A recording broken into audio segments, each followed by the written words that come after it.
धनगर समाजाला एसटी प्रवर्गात आरक्षण मिळावं या मागणीसाठी मुंबईत पारंपरिक वेशात भव्य मोर्चा काढला। या मोर्चात तब्बल 1 लाख धनगर बांधवांचा समावेश असण्याची शक्यता आहे। पुण्यामध्ये धनगर समाजाने इशारा मोर्चा काढला। धनगर समाजाला एसटी मधून आरक्षण द्या अशी मागणी करण्यात आली आहे। इशारा मोर्चाला भाजप आमदार गोपीचंद पडळकर हे सुद्धा हजर होते।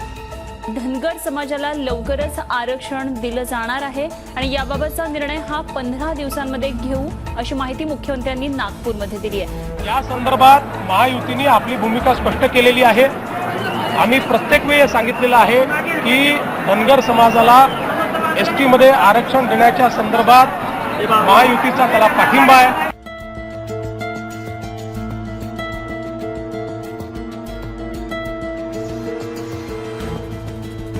धनगर आरक्षणाचा मुद्दा आता पुन्हा तापण्याची शक्यता आहे। धनगर आरक्षणासाठी आझाद मैदानावर आजपासून उपोषणाला सुरुवात होणार आहे। जर बघितलं तर मोठ्या प्रमाणामध्ये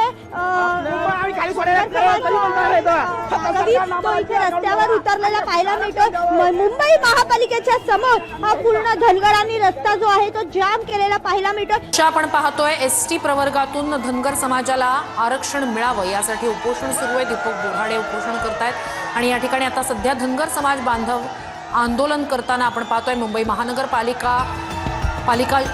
मुख्यालयासमोरची ही दृश्य